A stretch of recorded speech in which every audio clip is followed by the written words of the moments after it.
So we're on the record, whether you're here listening or not. Hi, my name is Dutch Driver. Welcome to this particular blab. This is probably my first real recording, but I do have a lot to say about this particular topic because I'm a major introvert. So I'm going to give you some background before I give you a few of the things that I've learned over the last 20, 25 years of networking. I went back to college in the 1990s. And I was around 35, 37 years old. I forget. I need to actually do the math on that one of these days. But I went back to college after being in radio and being a nightclub DJ and owning several different businesses for probably the first 10 or 15 years after I flunked out of college the first time. The thing that came back whenever I went back to college, college, one of the kickoffs for that was the radio station, because obviously I have an accent, and my accent is not always welcome in country and western station. It was a classic country and western station in Abilene, Texas, where I was living at the time. I was nightclub DJing in country and western bars, so I would work from 6 at night until midnight, a little after midnight most days. And then I'd go on the air at the radio station from 2 a.m. to 6 a.m. most days during my work week. And I would sleep during the day, obviously, sometime. But the kickoff for me to go back to college was a air check, and this is when a program director comes in. Back in those days, we recorded all of our on-air comments because FCC regulations. This is about the time when Howard Stern was getting into a lot of trouble with the FCC for what he was saying, and one of the major reasons that he's on Sirius or satellite network now. But based on my accent, which is much stronger then than it is now, and hopefully I'll tell a little bit about that later, not tonight. I was told that I needed to work on my accent and my voice presentation.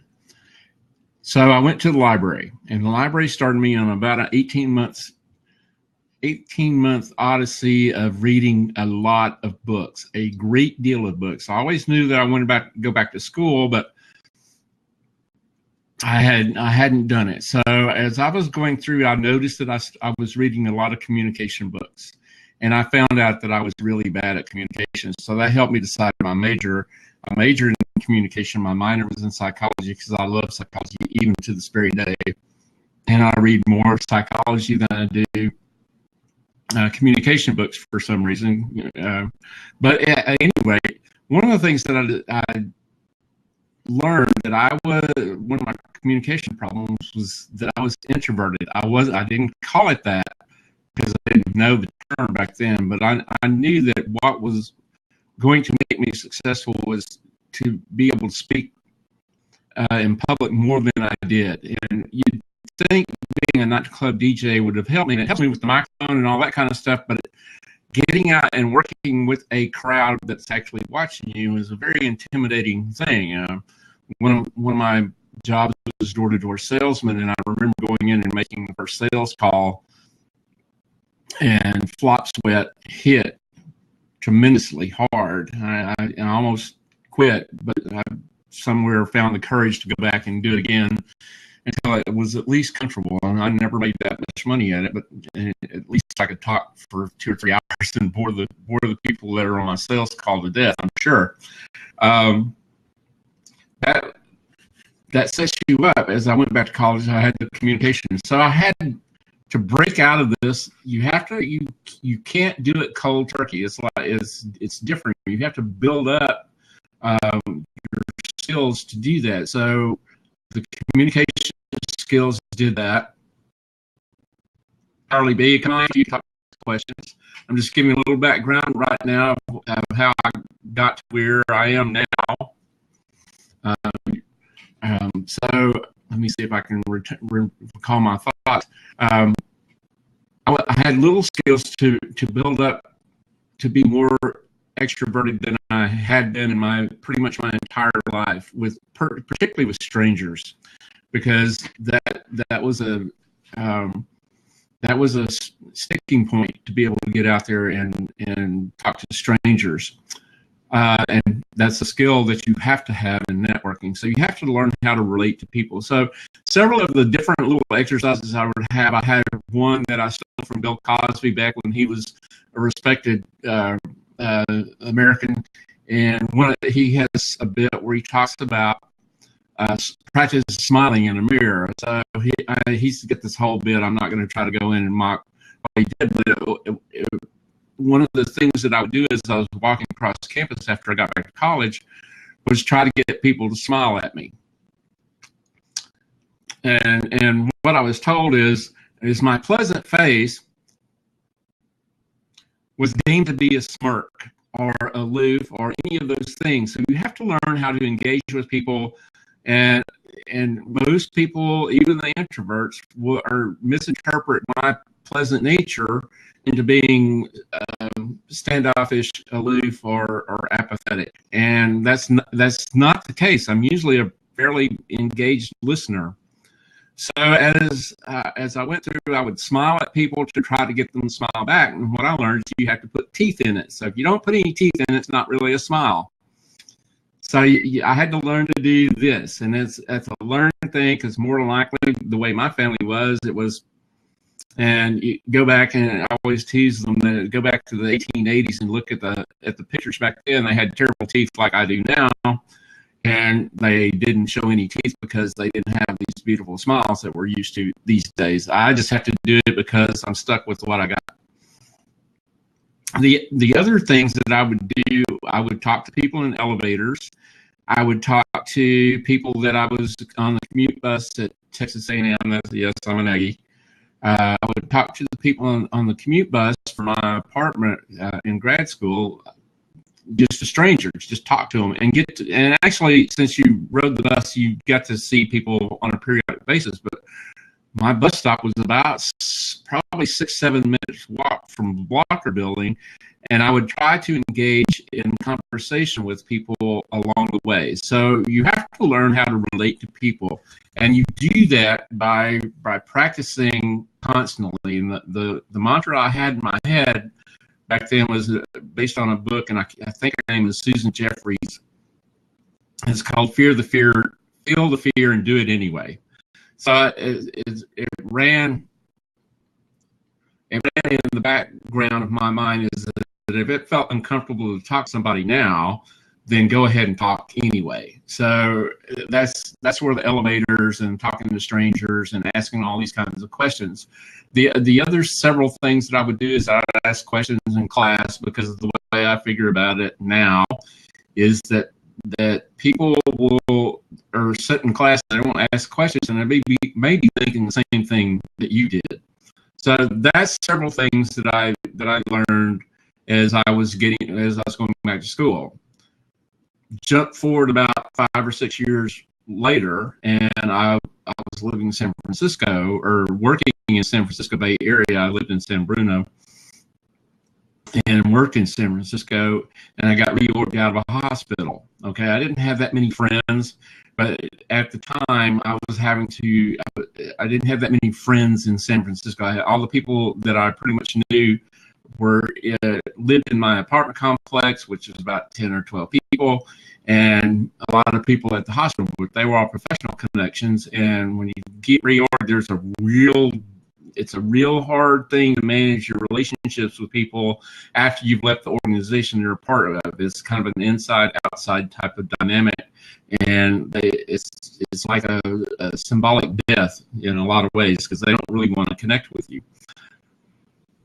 So I was looking for a job, and this was early days of the web. This is not 2002.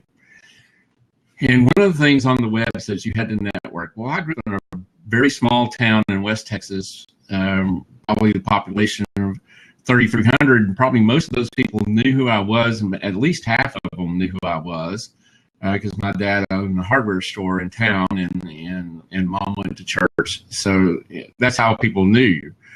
So I never really had to meet people that I didn't know. Not, college was a little different, but because we're all strangers there. But working yourself into an existing network was something new.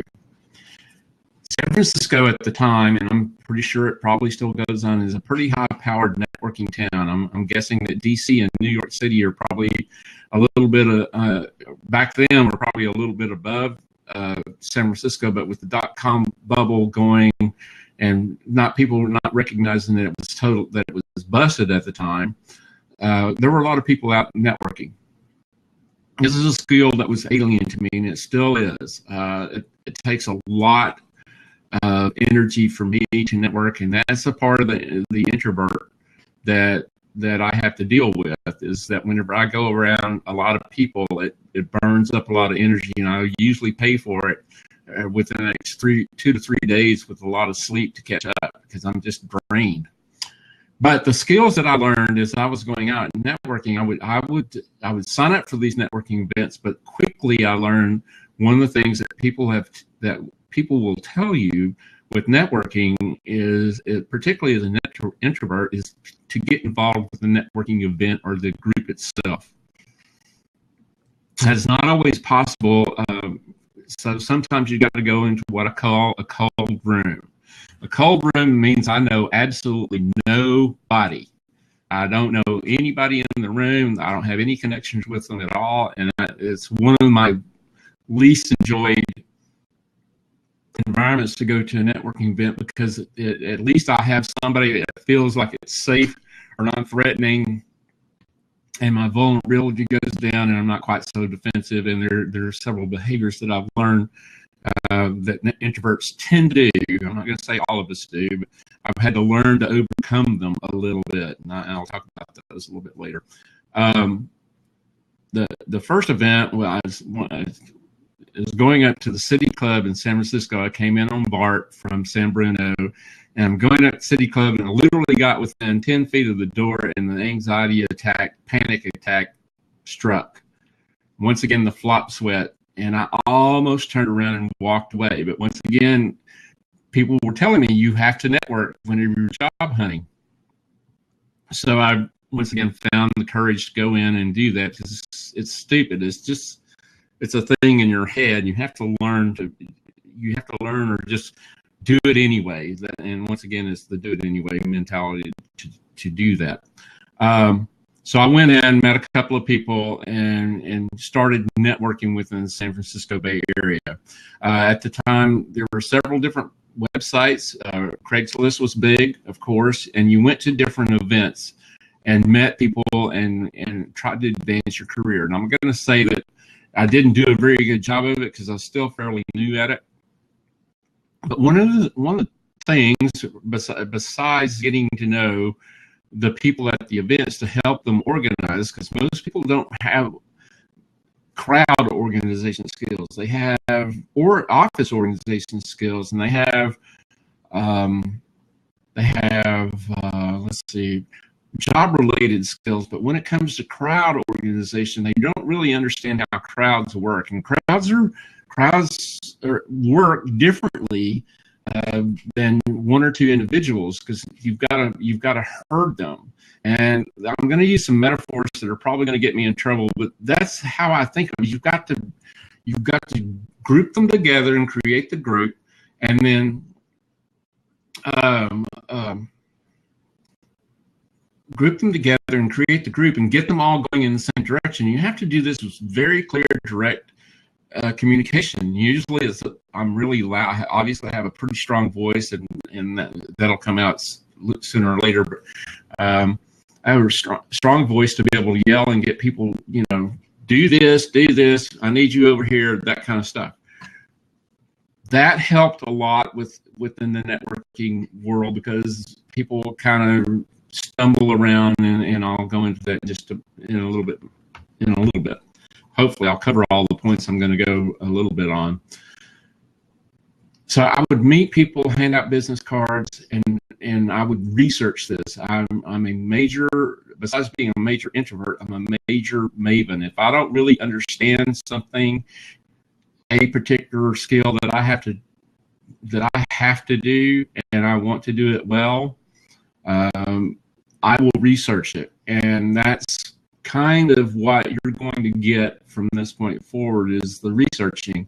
So I took courses in San Francisco from two people. One of them is Susan Rowan, and she's written written a book on how to work the room. I've ordered books on how to mingle and how to flirt and all these things on how to relate to people that you didn't know very well. The other one that I took a class from was Patty Wilson, who used to be a recruiter out in San Francisco Bay Area. I think she's still out there. I'm not sure what she's actually doing now.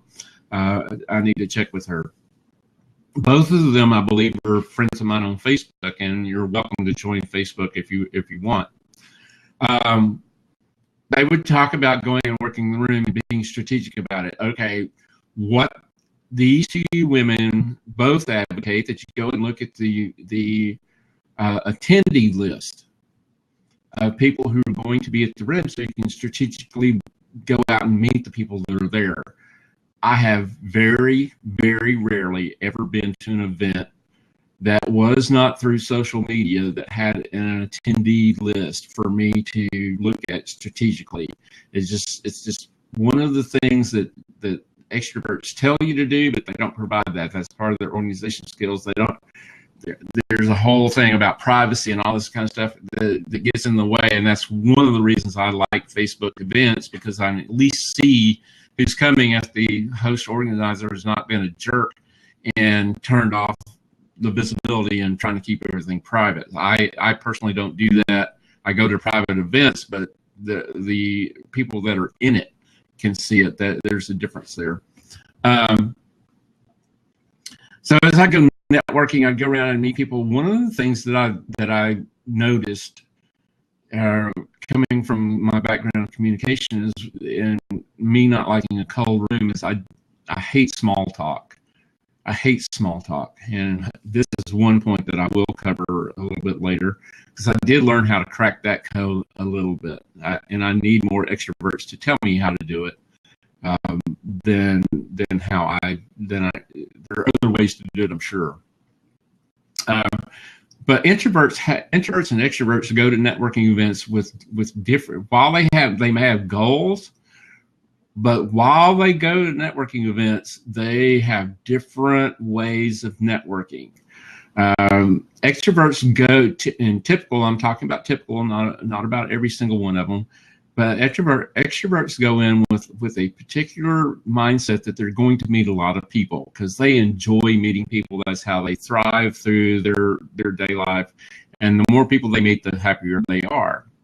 Introverts, once again, they got to muster up a little bit of energy to talk with different people all the time. So we don't meet, or I particularly don't meet a lot of people. And let me tell you, as an introvert, how I typically network. When I find somebody that will engage with me in conversation, introverts love deep conversation. This is a stereotype, but this is true for me, particularly because I will listen to people. I'm a very good listener, and I'm going to listen to people and, tell me a little bit more about that, or how did that work, or something like some question to keep them going, because I want to keep them there as long as possible so I don't have to go out and find somebody else. That normally leads us into very long conversations. And even though the extrovert is giving me the lead-taking behavior from my nonverbal studies, they'll turn their body, or they're looking over their shoulders. If I don't say anything, and I can keep them talking, more than likely I will do that, and they will stay, which means I meet maybe 3, 4, 5 people at a networking event, normal networking event, while they're trying to meet 15 or 20. So we have a very different way of looking at meeting people. We like long, in-depth conversations. They like the surface level kind of stuff. And I'm not sure what they do with that. I mean, it always amazes me. I have a friend of mine that's extremely extroverted. Within 2 to 5, 10 minutes, she knows everything about them. And I don't know what she does with all that information, because it's just surface level type of stuff, you know. Oh well, at that point, so I had to learn on the networking trail not to tie people down and let them, when they start giving me those signals that they're wanting to move on and meet other people, that I would step out and give them a chance to go out and meet them. I'm not going to say that I'm not great about that, or that I'm great about that, but I'm more aware of it than I used to be. And one of the reasons that I'm more aware about that is because I took the propensity of introverts to get in long conversation with extroverts, and extroverts' propensity to want to meet a lot of people, and put that together. And in 2002, 2003, put together speed networking. And speed networking at the time, what happened was the Jewish community, Jewish singles community, was doing speed dating. And I had a very good friend of mine named Arnie, and Arnie was Jewish, and he went to a speed dating speed dating there in San Francisco, and then he told me what it was like. And you went to the table, you sat down, you've probably seen all these in movies, the man's sitting on one side, the woman's sitting on the other, they got these little cards, and they have a conversation for a set period of time, and one of them gets up and move. It can be either sex, generally it's the guy gets up and move, and you have these little speed dates. And if both of you fill out the card, you're matched up, and the organizers put you together. Okay, that was not conducive to the way that I wanted to network. So I took that idea and put together speed networking. And at the time, I think there was one other person doing speed networking, and I found him in Chicago, and I really should have connected with them, because the way that they do speed networking now is not the way I originally designed it. The way I originally designed it was you get together, and based on researches of communication, is usually most conversations last about 4 minutes. So I took that knowledge and designed speed networking around that. And I normally call speed networking the zipper or the racetrack, depending on the configuration of the room. What that is you have 2 rows of chairs. These people are sitting here. Let me kind of put you this way so you can kind of see what's going to happen here in just a minute. Everybody sits there and they talk to each other for 4 minutes. They talk. Oh, okay. And then everybody gets up and moves to the right. So they skip a person. Let me see if I can get my fingers right. They skip a person, and they just do that continually every 4 to 4.5 minutes. I have a timer. I have ways to do that. That allows introverts to relax, because I don't have to look for a new person to go and network. And it allows extroverts to meet their quotient of people every night, because generally if you got a full room, you meet 15 to 20 people within an hour and a half. That's one thing that I learned on networking. So far we've learned to get involved with the organizers and do things to help them organize the crowd. That's one thing. Do speed networking, that's the other. And the other, like an expert trick that I learned as a introvert networking, was create your own group. Now I know this is counterintuitive, but when I was out in San Francisco, social networking was just growing. Wikis, blogs, and there wasn't even social media. That was another few years down the road. Social networking was growing in the Bay Area. We're starting to talk about it. This is 2002, 2003, somewhere in there. And we were all curious about it. So what I put together was a group that I called SNUG, Social Networking User Group. And I just put it out there, and at the time there was a central IT tech oriented calendar that I knew about, and I posted these things on it and Craigslist, and it seemed like there's another place, because we didn't have Facebook, we didn't have MySpace, we didn't have Twitter, we didn't have any of that stuff. So it's still bulletin board type announcement type publicity. And the way my very first meeting was in San Mateo at Mimi's Cafe, one of my favorite places to eat breakfast. So I thought I'd have the thing there. And 20, 30 people showed up, total strangers, totally shocked me because people just showed up. Well, they were curious about that. And then as I networked around the Bay Area, I ran into a guy, Andreas Ramos, who wrote books on SEO, search engine optimization. So thinking about this in 2002, obviously this is new, and he's been writing SEO books for a little while, but he starts paying attention to social networking and blogging and wikis and those types of mechanisms that the web was starting to evolve into. And I invited him to come talk to Snug about social networking and blogs, particularly in blogs. So he comes and we have 40, 50 people show up. So I had Snug every month for about 3 or 4 months as I was building my network. It taught me one of the greatest lessons of networking as an introvert. You organize the event and you have somebody else do the speaking. As I got into something called social networking analysis, there is the host function that transfers a sort of power to the host. The speaker gets a lot of hosts, but there's like a halo effect that goes over to the host. And that's what I learned. One of the best tricks I've learned on networking as an introvert is to have your own group, create your own group, invite your own people, and recently I haven't read the book, but I have listened to him a lot. Seth Godin mentioned has a book out called Tribes. I'm going to get it one of these days. I haven't bought it yet. I've got some other books that are in front of it. Create your own tribe. As an introvert, that's my best solution. Now, social media began to rise. The social networking analysis. There was something out in San Francisco called Rise. There was Friendster. There were and Orkut from Google, and all of these. As a communication expert, I was intrigued by all of these. In fact, early on, Ed Williams, a blogger before Blogger was sold to Google.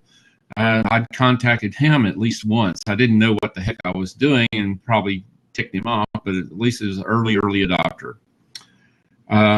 As I finally moved out of the Bay Area and moved to Huntsville, which is where I live now, you find groups and you once again work my way into it. And what networking itself is an activity of passing cards. It doesn't actually help you any. And within networking, social networking analysis, there's a guy named Mark Gravenetter. And Mark Gravenetter is pretty famous within the social networking world for doing a book called The Strength of Weak Ties. And when you're networking, you have to understand how networks are constructed. And he reasoned and put together a paper on how people find their jobs. And in the most part, it's not going to be from your family and friends. It's going to be from people you barely know.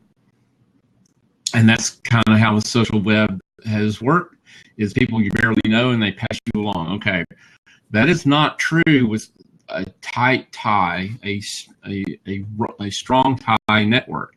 You might call those, let's see how I want to characterize them. Probably the most common term for that would be the good old boys network, but it could be good old women's network too, because they have their own networks. And it means that you have to know somebody to know somebody to know somebody to get into the core network. And I meet a lot of people, but I don't necessarily move around so much that I don't necessarily have a deep core of friends that live close by wherever I live. So you have to learn. And social media came up with the Friendsters and the Rise and the MySpace and eventually Facebook. I already knew about Facebook early on because of Rise and Orkut and Friendster. I was watching this. So when they opened opened the doors to people outside of the Harvard and the college where I was ready to go. I couldn't hardly wait to get in. So that brings us up to around 2007, 2008, somewhere in there when I first joined. But that tells me something else. That's an easy networking. But it's also one of the things that I don't know that person. You will run across, I don't know that person. They're not going to be my friend. Okay, friend has been redefined. I think not for everyone, because there's still people like that out there. But friend has been redefined. I have several friends, more than 1,000 friends on Facebook and more than 2,000 on LinkedIn that I've had for a long time. Some of them I know really well, and some of them I'm an open networker. I'm a loose tie kind of guy because I want to help you move I want to help move you along in your networking activities and not have to be the bottleneck or the credibility doorkeeper. So I've been reading about this stuff for a long time, and about this time, the tipping point comes out from Malcolm Gladwell. Now, I'm a big Malcolm Gladwell fan, but this particular book has a chapter in it called The Law of the Few. And whenever I ended up working at NASA as a contractor here in Huntsville, I ended up, when they were closing down the space shuttle program and closing the Ares program here locally, they had us doing classes to contractors that were going out job hunting, and my particular segment was on networking. So I always talk about the law of the few because it's a key thing. And if you haven't read it, there's 3 types, and Gladwell takes this from the Center for Disease Control. And the way that he talks about it, there are 3 types of people that are necessary in a network. And if you want the details, go read the book, but I'm going to talk about the 3 types. The law of the few: the maven, the connector, and the salesperson. And I usually call them the evangelist, and I'll explain that in just a minute. The maven. There's no doubt in my mind I'm a maven. I'm a deep subject matter expert on several different topics. I'm not going to go through all the social medias one, and I'm starting to get social media advertising and how to make money with social media. That's a whole different thing. But understanding the platform and how networks work, I understand it fairly well, and I'm probably within the top 4 or 5% on the planet. And that's a humble brag, maybe. But the other ones, what that tells me is I have this deep resource. I have this deep knowledge of stuff that most people don't even think about, because it's interesting to me. So I carry that with me as a maven. Now, the second person, before I get to the second person, the maven, the way I always explain this is like Tim Taylor on Tool Time and Benford Tools. Tim Taylor on Tool Time, Benford Tools, knew every tool that Benford made by spec number and function.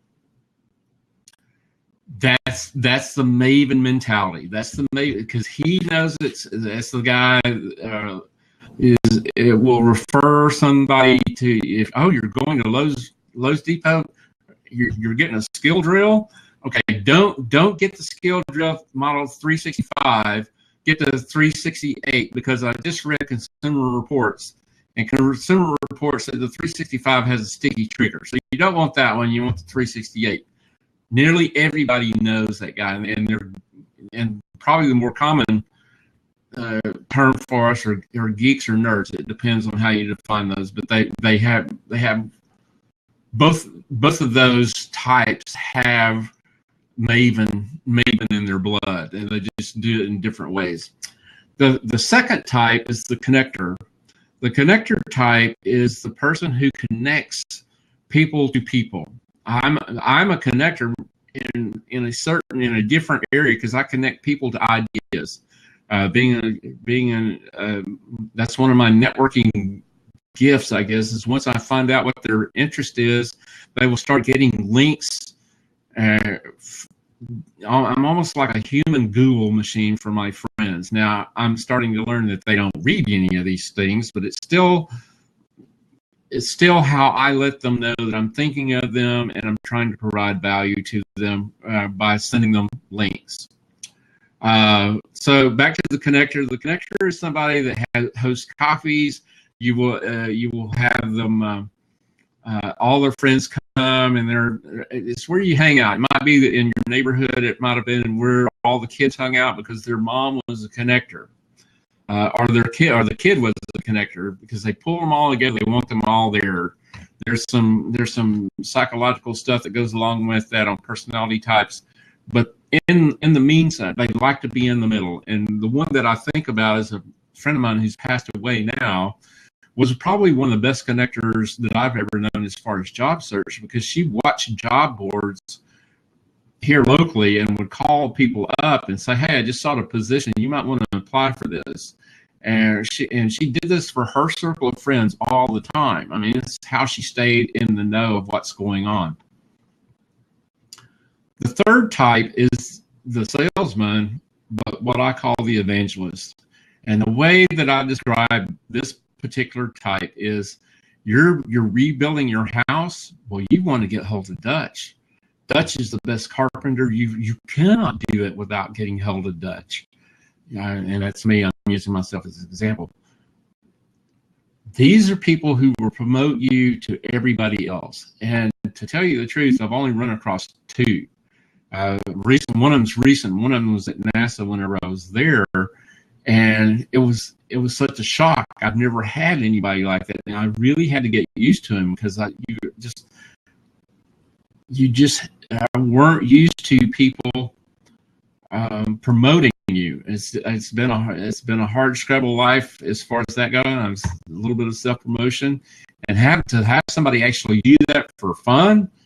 Man, that was a blessing. Anyway, so that's the three types. The maven is subject matter expert. The connector is the center that hooks them all together. And the salesman or the evangelist is the one that promotes them to other networks. That's how, or other nodes within the network. That's how you want to look at that. Okay, so I'm going to take a drink of water. I'm getting a little thirsty. Hang on just a minute.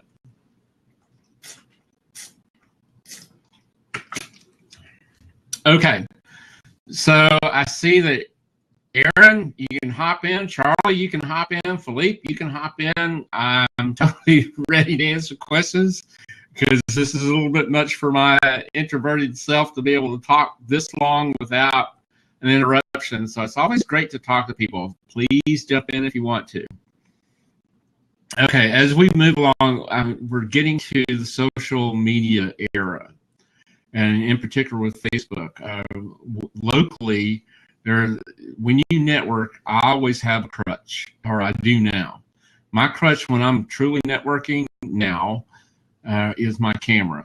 I will go to events and take my camera with me and take pictures of people, because they're usually hanging around with my friends, and that's how I get to know a lot of people. I will go in and tag my friends, and hopefully as I tag them with the photographs that I've taken at the events, my friends will tag the people that are standing next to them. That's how I've grown and gotten to know a lot of people here in Huntsville, because I've only been in Huntsville since Facebook's only been around since I've been in Huntsville. So it's about the major one that I use to network locally outside of the face-to-face stuff at church or some of the startup stuff that I do.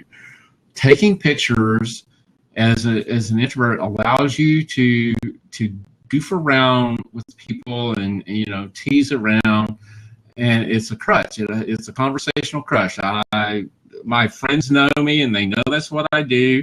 I use sometimes props that I want them to interact with to take their pictures. That's probably my greatest networking tip that I can give you as an introvert. One of the most recent ones that I heard is, instead of making cold calls, is you want to connect with the salesman.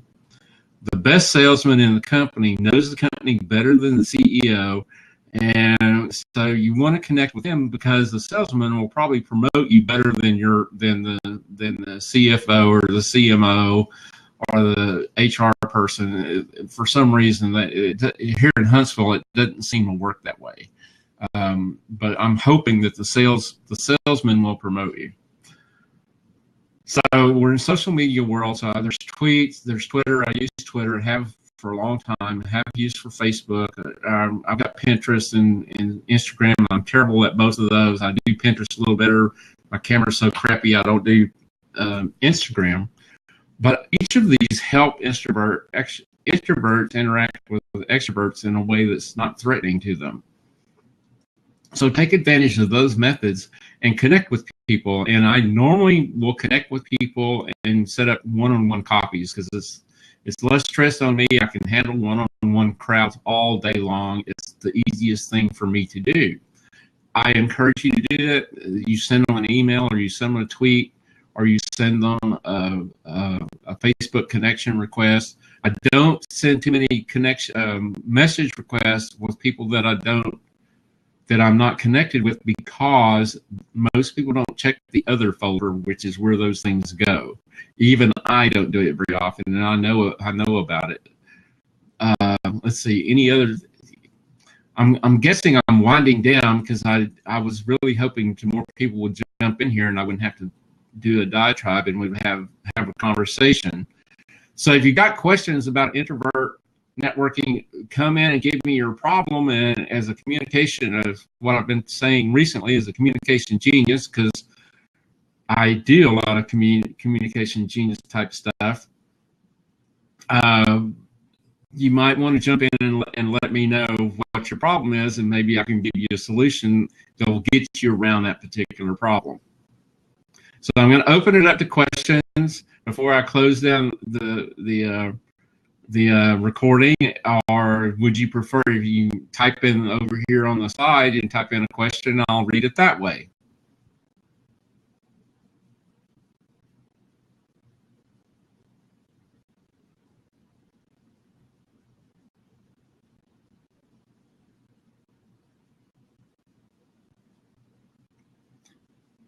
It's just amazing. Is type something cool. I'm like the least cool person that I know, because I have really cool friends and they do really cool things. I don't think I'm all that cool.